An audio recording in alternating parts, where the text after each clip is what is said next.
Welcome to the Fashionista Life podcast. I am your host, Jennifer Johnson. If you found yourself here, it may mean that you're looking for courage, clarity, or confidence in some part of your life, or maybe you just want to be entertained, and that is great as well. Let's get started, my friends. Today, we welcome back into the studio Sue Ryan. Sue is a professional speaker and storyteller, coach, educator, author, and caregiver and mentor to many, including myself. I met you, I don't remember how many years ago, but we just finished up a program together, Yes. and you're just one dynamic lady. Well, speaking from a dynamic lady, thank you very much. I mean, okay, so you do speaking, and the last podcast we talked about you and your caregiver's journey. Yes. What brought you to the place that you are in your life right now? Mm, Why? What's your why? what's my why? Hmm. I literally want everybody to become their greatest leading themselves and others. And when I was very, very young and wanted that, I didn't have it defined that way. I've always been unquenchably curious Hmm. about how could things be better or different? And how can I be a part of that? What could I do to help? And my journey kept going different directions based on asking Hmm. that question. A little bit about how my professional career got started.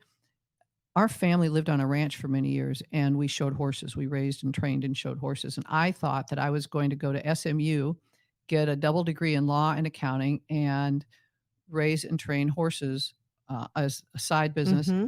and show around the world like I had been doing and loved it. And then August 1st of my senior year in college, I got kicked in the knee by a horse. Oh. So that part of my career got shifted. And then I didn't end up doing the double degree in law and accounting, but I did have the accounting background and picked up technology. Hmm. And my professional career, my whole professional career was with technology and loving communicating, loving figuring out problems. I started off by designing software, then they had me Oh my fix people's gosh. problems, and I was doing implementations, customer service, and then they said, "This is the truth." I got started on the sales part of my journey because they said, "Well, you like to talk a lot." No. Okay, Yeah, mic drop. Do we yeah, have a mic sound drop. that's a mic Yeah, drop? do we got crickets. Do we have a mic drop? Mic drop. They Wow. said, "You like to talk a lot." And I said, "Yes, I do." And because I was so curious about things, I would always go into an account and ask them about themselves and ask them what they were trying to do and ask them what their problems were. And because I understood the software, a lot of times they didn't need new software. They just needed to understand what they had. Hmm. And they loved it. Now, sometimes my management didn't like Didn't that so like much. that. However, the people would then come back and we would have a non competitive evaluation because they knew we were doing Hmm. the right thing for them. And so I moved from sales support into sales and just loved it. And I said, I never sold anybody anything. I prepared people to buy. Hmm. And again, so I was refining and honing people becoming their greatest, leading themselves and others. On the side of that, in parallel, from my mid 20s, I've also been a family caregiver. That was a journey that kept coming into my life Hmm. over and over again. Throughout my professional career, I never mentioned it to anyone because I was also a woman in an area where there were not very many other women in sales, and that was not seen very strongly. And I didn't want them to pull me Hmm. away. Right. At any rate, which those were fabulous lessons. So as my career kept going, there came a point in time where I had to choose between continuing my professional career and focusing on caregiving for my dad and my husband with their diagnoses. When I stepped away from that career, it's like, okay, I want to be doing something Hmm. else. What is it? And because I was a passionate communicator and educator and wanting people to become their greatest, leading themselves and others, I became a coach because my whole passion was how could you be better at life? Hmm. What is it about it? And so I studied neurolinguistic programming. I studied a variety of different modalities to help people figure out who they are Hmm. and assessments. And I did that. And then since the caregiving journey kept coming to me and I had all of this content there, I said, all right, this is meant for me to share. So in parallel, I created the Caregivers Journey to help people who are specifically focusing in their lives to have them be better leading themselves Hmm. as caregivers and others, care receivers, and those around them. And so the whole framework of my life is helping people become their greatest, leading themselves and others Right. in There's a any area of theme. their lives. There's the Exactly. theme. You had mentioned something a little bit ago about in your career being a woman. Yes. being a woman in basically a man's world back then, That's what I was. right? Exactly. Uh, what are some challenges that you see in present day for women in business right now, whether they're entrepreneurial women or they're women in corporate careers? What do you see as their Sure. biggest pain points? I see it differently entrepreneurially than in corporate Hmm. for somewhat.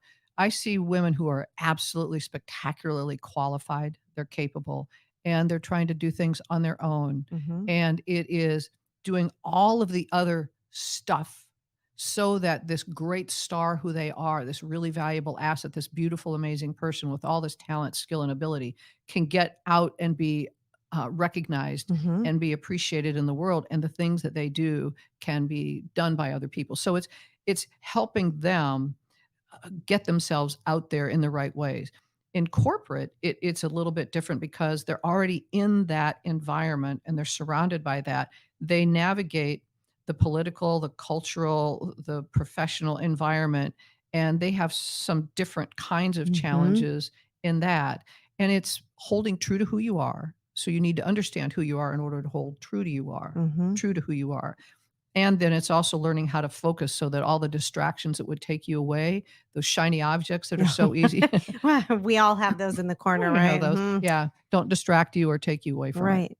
So, what would you say to somebody who, for example, maybe they have a corporate career and it's just they're done, right? They're done and they have an idea in their head of something that they want to do outside of the corporate world, but who am I? Who am I to go off and step into those shoes? What do I know about that? Sure. I'm leading up to kind of that imposter syndrome that we've all heard about, and I know that it's probably overused, but I'm uh, not worthy, who am I? yes, exactly. And especially, for example, I know that I was always defined by my career, the Mhm, corporate right. corporate A lot part of that I people was. are. My reputation and all of those things were defined by that. The first thing I would do is before I chose to move, if I were in corporate, out to becoming an entrepreneur, I'd learn several things. First of all, why am I done? What Mm, is it about it that I'm done?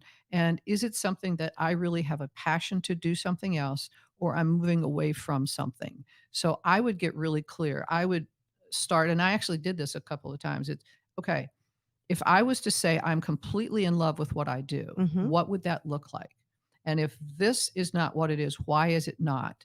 And do I have blind spots? Are there things about me that I'm not seeing? So before I moved on to something else or moved away from something, I would want to make sure I was in a completely neutral place with it. So it was a chapter that I could close, mhm, not something I had pushed down, because the things you push down come back. And then the second thing I would do is say, okay, if I'm really done with this, why is it I would want to go out on my own? Is it because I'll show you? I don't think anybody else is doing it right. mhm, Or is it there is a burning desire in me and I know I'm meant to do this. I have so much clarity that I cannot mhm. not do this. Kind of like what you had when Yeah. you decided to coach. Yeah, I cannot not do it. And like you, I mean, you look at Mhm, your career, you couldn't not do it. And mhm. so it's the clarity of it. And there's a lot of self-reflection, a lot of There is. self-discovery. And what you want to do before you take any of these big steps is make sure that you know who you are, Mhm, because there are people who have become like, in the real world, I don't really want to be an entrepreneur. I'm fascinated, absolutely fascinated, learning with and from other people. I mhm, would love to be part of a team, learning with and from other people. In the coaching environment, I get to do that with individuals. mhm. And yet there are some people who they're on fire in the corporate environment and they're on fire in the entrepreneurial. So make sure you've got clarity on that first. Makes complete sense. Is your closet overflowing, or maybe your kids' closets are as well? Or maybe you just want to redecorate your home. If you're wondering what to do with all that stuff that you've accumulated, bring it all to True Fashionistas or even ship it to them for free, and they'll sell your unwanted items for you. They take away all the hassle by doing all the work, and all you have to do is sit back and collect your money. You can reach out to them online at truefashionistas.com. Come into the store or check them out on Facebook or Instagram, and that is truefashionistas.com. Welcome back, friends. We are in the studio today with Sue Ryan, who is a professional speaker, storyteller, coach, educator, author. I could go on and on. You're just an overall rock star. You're like Wonder Woman. You did not put a chef, and that's a Chef. really good Oh, thing. sorry. Because Yeah, it's not on there. it's definitely not on there. Baker? Do you I like to love to bake? bake, Okay, yes. so I could put that on You there. could put baker on there, yes, but And not baker chef. extraordinaire, no chef. So I really want to talk about a certain area here. How do you help people going through a change in Mhm. one area of their life successfully, like navigating? I'm going out of the corporate world and into something different, something that has an impact on their life. How do you help them navigate that? Sure. When navigating change, there are certain things that you wanna make sure that you've focused on and begun to understand. Understanding ourselves in a meaningful way is very helpful. Understanding how we're naturally wired, how we naturally deal with stress. There's a self-assessment program, I guess you could call it, that is called the Enneagram, and it Oh invites us into the yes. consideration of just how we're naturally wired because everybody's different. And so understanding who you are. And one of the reasons that's important is I learned this in my life, and I've learned this from other people. They've said the same thing. We often are in our careers based on what other people said you should or you shouldn't do, or we want you to do this, or this is not something you would be good at. We don't see this because they didn't see it Mm, in you, not because you didn't have it. And so the more clarity you have on actually who you are, what's important to you, what breaks your heart and what fills your heart, then when you're going to navigate change, you have the ability to ask yourself. Then there are a series of questions that you want to ask. It's, you know, what is this change going to do in my life and things like that. However, what I focus on next, more than even those questions, is there's something called the wheel of life. I don't know if you've seen I that. have not. The wheel of life, some people call it the wheel of life balance. And it's a circle. Hmm. And there, on the internet, there'll be 10,000 circles, but think of it like a pie and it has little slices, and you might put relationship or family or health, uh, career. You put different finances, put different things around the pie, Hmm. and these are the different slices of your life, and you get to choose what they are. And people call wheel of life balance. And when you're navigating change, they're like, well, we should be balanced in these. And I say, scratch the word balance. It's wheel of life alignment. So when people are Oh, navigating alignment. change, I want you to be consciously choosing what you're doing. So Hmm. identify the areas in your life that are important. And then let's say, for example, one of my clients was getting ready to run a marathon, Hmm. and he had a family with young children, and he had buddies that he would get together with, and he had work. And he added the slice of the pie, the marathon. Hmm. He went to his family and said, if I do this, we need to agree together that I won't be able to have as much time for this and this and this. If Hmm. this is not something that we can work out, then I won't do it. And they said, no, for this period of time, we're going to support you in doing that. He went to his buddies and said, Saturday nights, we're not going to be able to hang together if you want to train with me. Hmm. So they were in alignment. So if you looked at the wheel like you were in balance, you're not in balance, but you're consciously choosing. And so you're in alignment. So the next thing I have people do is that, and then go through a series of questions. So navigating change is continuously checking in with yourself for how you're feeling about something, Hmm. and getting a perspective on who you are and what's important to you. Because it's a living, breathing It is. thing. It's like anything. You have to keep checking back in because that's going to keep changing. It's going to keep changing, and you want to go into it wanting it to keep changing. Hmm. And that's one of the things that happens when people navigate change. They often look at the end point as opposed to, this is what we ultimately want to have, and they don't evaluate what's along the way. And so often what's along the way is them discovering that's really not the end Right. point they wanted. Right. And it kind of goes back to what we've talked about before, the radical. Massive acceptance and radical presence. Right. It kind of does go back to that because if you are not paying attention along the way, you're going to miss some of those things, those little nuggets that were supposed to fall in your path. Yes, and if you've talked yourself into doing this, then you're not going to listen to yourself when you're getting the nudge that says, Hmm. "No, I don't think so." Right. Like maybe don't run that Yeah. marathon. You know, "Oh, I don't think so. This is really what you wanna do? I'm not No. really You can sure. do it, but I'm not coming with you." What would be the first thing that you would tell people that or would recommend to them when they're intentionally trying to navigate? Like, what's the first thing? The first thing I would do is ask them why, Okay. and I would ask them what their motivation was, and the first 2 questions come of what fills your heart and what Mm, breaks your heart. What which about is wanting beautiful. change fills your heart? what about wanting this change breaks your heart? Mhm. You want to get out of the pattern of anything where somebody else might have said you should do, you should do Mhm. this, or you see somebody else and you're thinking, well, I want what they have, Yes, so instead of, much. yeah, instead of you Mhm. looking at you. Right, and so many times we do that. It's easy. It's reasonable. We would. Right. It's human. It's reasonable. It's, they call it associated versus disassociated. When you're watching somebody else, you think, I want what they have. Mhm. You're disassociated. You're seeing all of that. Well, associated means, how do you think and feel about it? How do Mhm. you see it? If I close my eyes, what do I see myself doing? If I feel inside, how do I feel about this? What Mhm. breaks my heart about it? What can I imagine? Like we talked about, what can I imagine not doing? Right. What can I not, cannot imagine not doing? Right. Absolutely. We're gonna get into a fun little segment I call speed round. Ooh, okay. Alrighty. So, what's really cool about this is I have 3 questions I ask you, and you're kinda on the cuff answering them. Uh-oh. Okay. You ready? Yeah. I feel like I should set a timer. Okay. There's Three, no two, timer. one. Okay. What are 3 things that you cannot live without? Family, faith, and friends. And if I could do a fourth, chocolate. Oh, chocolate. See, chocolate would be on my list Yeah. too. You know from being I can't put chocolate above family, faith, and friends. No, you can't, but it's gotta be well, I'll let you have a number 4. Thank you. How's that? I could have them coated in chocolate. No, no. No, no. We'll just have a fourth. A 4th. If you could have lunch with anyone, who would it be and why? It would be Jennifer Johnson. Oh, hey. We get to do that.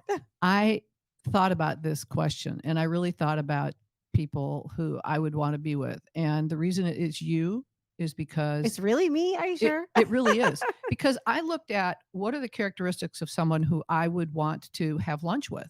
I would want to be around someone who was inspired to do what they were doing, was working hard at what they were doing, cared about the people around them to do what they were doing, and was curious enough to seek help and ask questions. And that's what I see from you. Wow. You started off your life and you were like, I'm going to do this, and you kept asking questions and you Mhm. kept seeking out the next thing, and you didn't ever settle. No, I didn't. You didn't, and you kept asking questions, and you would seek help if there was something that you also were very honest about. I'm not good at this. Mhm. And you didn't feel like you had to prove to people that you Right. were. You said, okay, True. I'm going to find somebody else to do this so I can focus on the things Mhm. that I'm good at. And you kept exploring what you're good at. You're passionate about your family, you're passionate about your community, and that's the kind of person I would want to be around more, because not only will they raise me up Mhm. and encourage me, but they're a good role model Mhm. for how I want to be seen. Oh my gosh. Sue, shucks darn. Well, I mean, truly, it would be easy for me to say that, oh, well, let me just say Jennifer because we're going to be on the podcast. Mhm. It's true though. I mean, I really did. I was very intentional about this question of thinking about who would I, and honestly, every time I was thinking about anybody else, it came back, well, that's Jennifer. Well, Oh that's my gosh. Jennifer. Well, that's Jennifer. And that you're on your journey and you're Mhm. continuously exploring. You're not done exploring Right, no. who you're going to be, where your brand is going to go, and what you're doing. And every day you see the world as an opportunity for you to learn and also to do more to support the community. Oh, amen. Plus, You know and your precious little cherub children. Yes, exactly. Well, I actually remember having a conversation with you. I was working on a project and I was trying to come up with a word. One word, I came up with that word. Do you wanna know what it is? Yes. Unstoppable. Love it. Ah, I I love it. mean, it was this whole process that I was going through of trying to figure out pillars of what I was standing for and all of that, and I needed one word that kind of described it all. And for those of us listening to the podcast, I wouldn't tell her what the word was. She I made wouldn't. her explore it for herself and gave her a process to Yes, use. and it literally came to me like 3 days ago, Love it. and I printed it all out because I had to show you, but I anyway. love it. What has been the hardest thing in your journey? Mm. My perfect world would be being able to be on platforms all around the world sharing my messages every day. Mhm, And when I wasn't doing that, coaching emerging leaders or leaders mhm, emerging in an area, or loving on my family, or sharing time with my faith. Just, mhm. oh, and working out. And add that in, right? And Oh my working out. gosh. Yeah, I know. And you're an early riser, I know. I'm beyond an early riser. Yes. Some people haven't gone to bed by the time I wake up. I know sometimes I send her Sue a text and I'm thinking, "Oh, I know she's gonna be up like 4 a.m., 5 a.m." And Like, I oh. respond right away. And Yes. I'm like, okay, all right. I A girl don't at send 4 them. By the way, if anybody reaches out to me, I won't send them to you at that early, but I will receive them. Well, and part of it is right now with my husband, I leave my phone on 24/7 in Right. case the care community where he lives needs to reach out to me. But I spent many formative years on a ranch, and you get up very early, and I just have. And I had a very similar upbringing, Yes, you so I did. think it's that farm life that makes us You were milking cows, and I was feeding horses Exactly, exactly. and the occasional goat. Exa I had chickens. I had the chickens. Oh, love you. So this has been so wonderful having you on our podcast. I love everything about you. Um, if our listeners want to get in touch with you, Yes. how can they do that? 2 ways. My website is sueryan.solutions, and my email is sue@sueryan.solutions. Wonderful. Thank you so much again. Thank you, Again, Jennifer. you're a beautiful soul. Ditto. And thank you, my friends, for joining me today and every week here on the Fashionista Life, brought to you by True Fashionistas. If you want a deeper dive, head to my website, thefashionistalife.com, to sign up for my weekly newsletters, where each week we take a deeper dive into a new topic. Have a fabulous day.